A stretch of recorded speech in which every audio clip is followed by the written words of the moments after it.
Eins og ég sé það eru styrkleikar okkar ekki síst á sviði jarðvarma, nú talar Píparadóttirinn, en við vorum langfyrst í heiminum að virkja jarðvarman og það eru það eru heilu svæðin í heiminum sem eru núna að leita að nýju orkugjöfunum og við gætum bara virkilega látið til okkar taka svo spennandi séð á því sviði.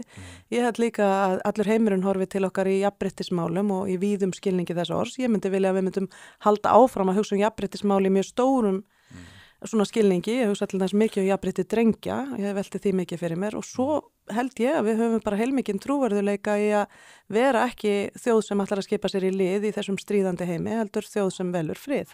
Ég er ánægður að heyra þið tala um jafnrétti drengja, en ég velti fyrir mér hvernig þú sérð, þegar núna nýlega vakti heimsathygli að 100.000 konur lögðu niður störf og fóru niður á Arnarhól til þess að mótmæla stöðunni í jafnréttismálum á Íslandi og svo á sama tíma, bara ekki langt síðan ég sá grein í The Economist sem var að taka út jafnrétti og vinnumarkaði og heimsvísu þar sem að Ísland var áberandi bara í efsta sæti, sæti númer 1 þar sem er best fyrir konur að búa og starfa, það er Ísland. Já.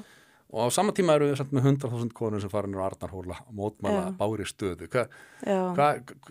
Hvað er að verki hér? Þetta er svo stór umræða og gaman að taka hana. Ég held í fyrsta lagi við erum best í heimi.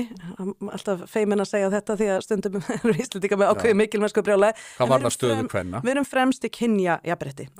Og við erum það vegna þess að konur 1975 fundu hugrekki til að fara í frí. Vigdís var kjörin forseti, kvennalistin varð til. Við fórum í verkefni sem ég fór fyrir svo auðikrafti kvenna. Við fórum í kynjakvóta í stjórnir, það er margt sem hefur verið gert hér, við fórum í feðraorlofið, skipti ótrúlega miklu máli hvað þessi mál varðar, margt sem við höfum gert sem er rétt og aðrir horfa til og geta lært það. En við erum ekki fullkomin í kynjajafnrétti ennþá, þannig að ég skil alveg þá samstöðu sem konur sýndu og ég ætla að koma inn í jafnrétti með drengi og með karla yfir höfuð.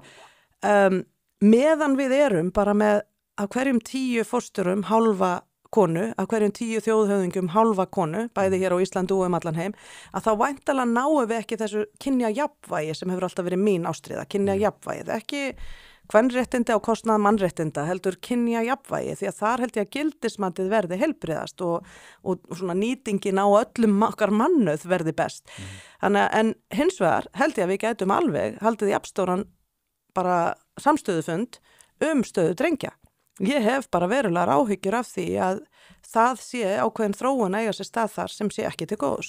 Og væntanlega eru orsakavaldurnir margir en eitthvað má kannski segja bara að menntakerfið okkar hafi ekki endilega aðlagast þörfum eða veruleika drengja eins vel og gott hefði verið að gera.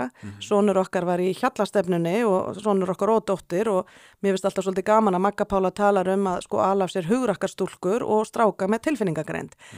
Vann virkilega með að tilfinningagreind drengja sem ég held að sé alveg ótrúlega þarft og við höfum oft sem merkið þess hjá syni okkar miðað við og hans vinnum sem kom úr hjallastefnunu en fengu og þá sem að fengu það ekki. Þetta held ég sé ótrúlega mikilvægt.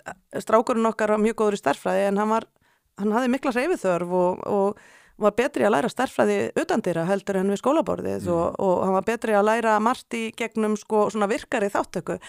Hann hefði aldrei orðið iðnaðarmaður en margir vinir hans hefðu líklega orðið betri í því heldur en að fara í háskólanám en það var einhvern veginn ekki ítt mikið undir það þá og svo fara strákar þannig að það sem ég er að upplifa í dag fyrir utan þessa samfélagsmiðlavæðingu þar sem að þáttaka kannski í ofbeldisvöldum tölvuleikjum er orðin mikil, áhorf á klám er orðin mikil þannig að svona veruleikin er orðin svolítið smitaður af einmanaleik og svolítið einn í staðin fyrir að vera að tengja við aðra einmanaleiki hjá ungum drengjum hefur aukist mikið og Jonathan Haidt talar sérstaklega þetta í sinni bók. En svo til viðbótar þetta ertu líka að horfa á það Frosti að bara strákar eru upplega ákveðið tilgangsleysi. Að það er bara vanta tilgang og ég held að versta tilfinning sem að nokkur manneskja finnur hjá sjálfur sér er tilgangsleysi.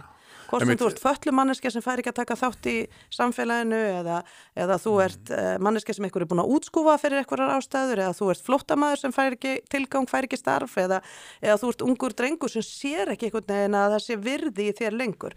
Nú er ég ekki að segja að það sé ekki virði í drengjum. Ég er bara að segja að upplifunin er gjarnan svo og ég heyri þetta mikið hjá ungum drengjum. Þannig að þetta er flókin og stór umræða en fyrir mér er jafnrétti stórt hugtak, miklu stærra en kynjajafnrétti.